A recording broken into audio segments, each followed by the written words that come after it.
Salut YouTube, j'espère que vous allez bien, j'espère que tout le monde est en forme.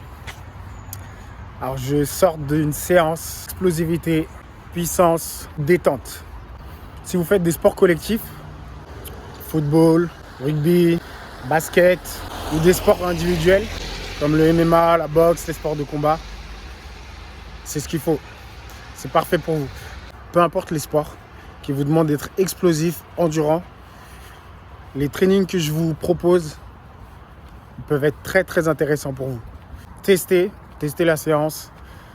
Et puis même, si vous avez juste envie de vous remettre en forme, perdre un peu de poids, être un peu plus athlétique, être un peu plus tracé, bien sûr en faisant attention à ce que vous mangez, c'est la base, c'est la règle de base. Pas manger sucré, éviter l'alcool, éviter la cigarette, bien dormir.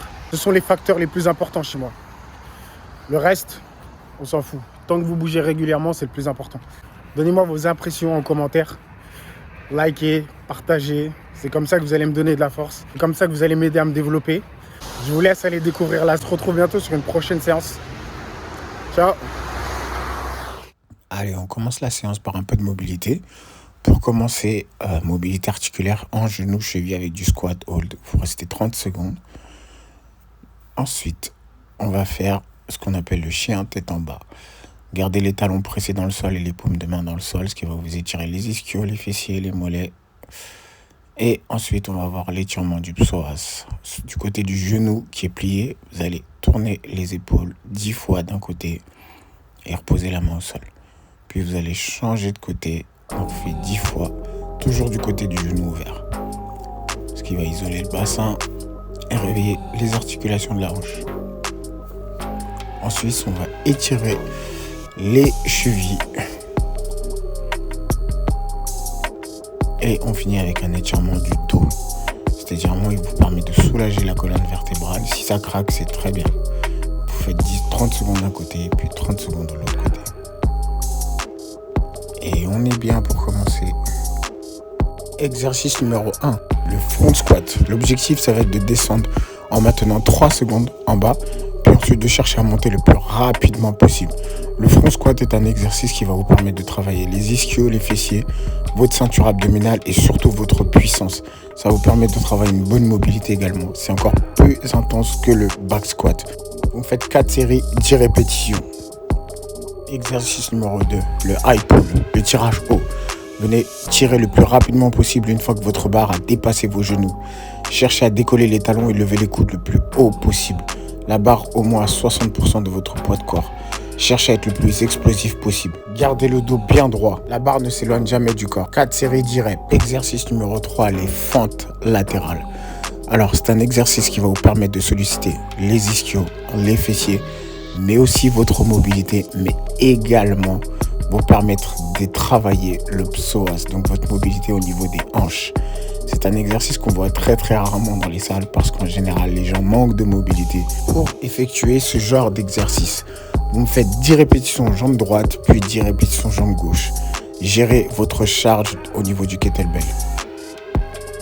Exercice numéro 4, les pompes jack.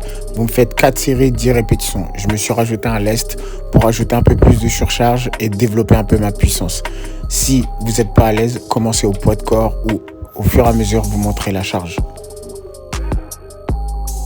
Exercice 5, squat jump avec élastique. Vos élastiques vont vous permettre de développer encore plus votre détente et votre puissance. Pendant 30 secondes, envoyez-moi le maximum de jump possible. Vous faites ça 4 séries, à vous de jouer. Exercice 6, les fentes jump. Départ genou au sol. Sautez, posez la jambe d'appui au sol, puis sautez une seconde fois. Quand vous êtes en l'air le plus haut possible, vous allez switcher les jambes et ensuite réatterrir en position fente de base. Vous faites 6 répétitions jambe droite, 6 répétitions jambe gauche. L'objectif de ça, c'est que vous devez décoller le plus haut possible et vous devez être le plus explosif possible. Donc il n'y a pas besoin d'aller jusqu'à 10 répétitions. Les 6, ça suffit largement. Vos jambes vont adorer. Les planches tirage, une main au sol, les jambes ouvertes largeur des épaules. Tirez votre dumbbell au niveau des hanches. Une haltère entre 12 et 16 kg qui va me permettre d'activer mes obliques. Vous restez les hanches et les épaules face au sol. Votre bassin ne doit pas décoller, les fesses ne doivent pas décoller. Mais le tirage reste bien le coude le plus proche possible des côtes. C'est ça qui va faire que vous allez activer vos obliques et activer votre gainage. Un exercice que j'adore. Dernier exercice, c'est le windmill au sol. Un exercice qui va vous permettre de solliciter vos obliques. Un genou au sol, un pied au sol. La main, vous allez la poser loin derrière. Penchez les hanches sur le côté, cherchez à monter le plus rapidement possible.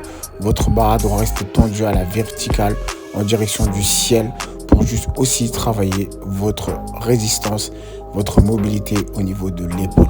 Très bon exercice qui va vous permettre de travailler votre mobilité articulaire et renforcer votre coiffe de rotateur. La charge, vous la gérez selon votre résistance et selon votre force au niveau des épaules. Plus votre charge est lourde, plus vous allez solliciter vos obliques pour remonter. Gérez votre charge selon votre force et votre niveau. On arrive en fin de séance. J'espère que ça vous a plu. J'espère que vous avez bien transpiré et brûlé un maximum de calories. N'oubliez pas, donnez-moi vos impressions en commentaire.